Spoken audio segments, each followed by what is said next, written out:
This is Sports Drive.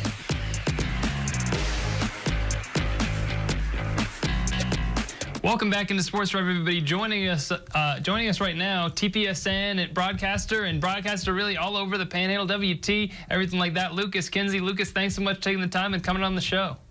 Oh, always glad to be with you, KJ.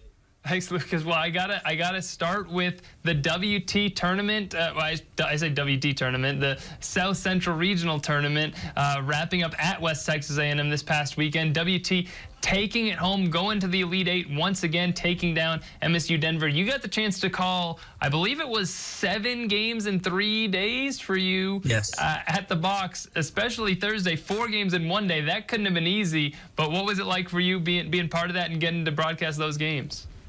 Oh, it was a lot of fun. You know, I was excited to do the volleyball tournament because we had done the basketball tournament for several years, you know, over at the FUB.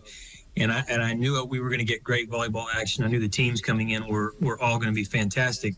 But the best part about it, KJ, you know this, is we were going to pack, 1,500 plus volleyball fans, both WT and then from the other teams, into the box. And there's not a better venue in terms of watching volleyball than the box. And so it did not disappoint.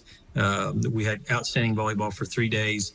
And again, it concluded with that thriller. I'm calling it the Rocky Balboa Lady Buff volleyball match because they were down, but they were not out. They were certainly on the ropes for a while, but they came back strong to beat MSU Denver again.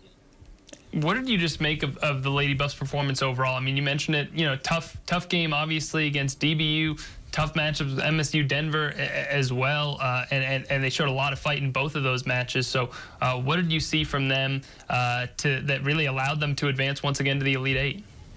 Yeah, they've been tested all season long, even in some matches where they've beaten teams. You could tell every team wants to just take WT out. They want to have that on their resume to beat a national champion. So I saw the depth of this team overall throughout the weekend. I saw players that stood tall. I mean, really stood up when their team needed them the most. Emma Becker was that player, obviously, Saturday in the championship, had 18 kills and really did a tremendous job. Their back row was really awesome as well, with both Briley Contreras, who is 44 digs away from 1,000 in her career, and then a local product from Highland Park, another local product, Emma Patterson. She did a really good job. And then, another player that stood out to me, KJ, was Cammie Jones. Cammie made some really, really big offensive and defensive plays. She had 4 blocks against MSU Denver. So they just have a lot of depth, and they have this trust.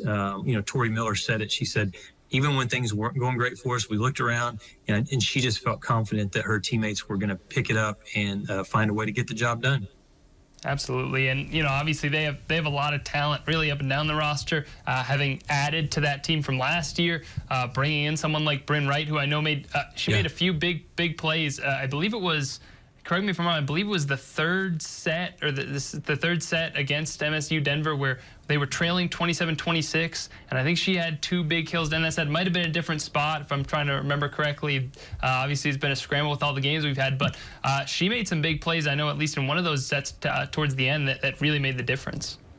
She did, and a player like her who transfers over from a Division I school, and she did it for a reason. She wanted to win a national championship.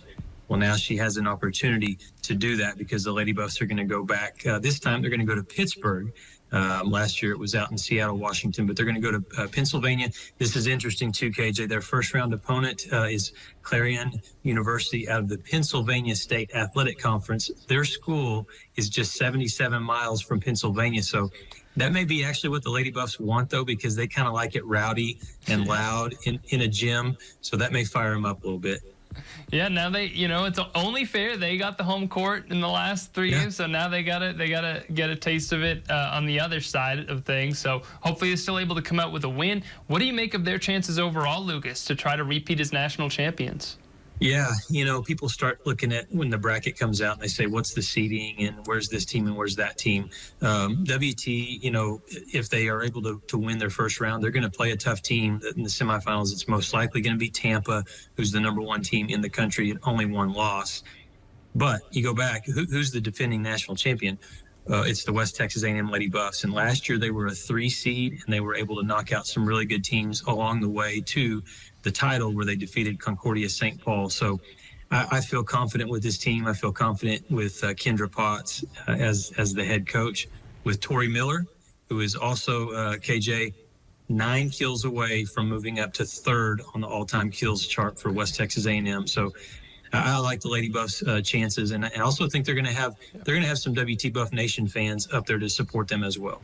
I was wondering if the kills towards that all-time kills list counted during the postseason, because I know she's been close to hitting some pretty special milestones. So we'll see if she can make that happen. I'm sure, knowing Tori, I'm sure she'll be able to get it done, but we'll see what happens in those games. One final question for you, Lucas, really quick. Yeah. I know you called a lot of West Plains games this year. They get knocked out last week, their last game of the year. They get knocked out against Glen Rose. What can you say about that team's performance all year and how impressive it was that they made it to the state quarterfinals?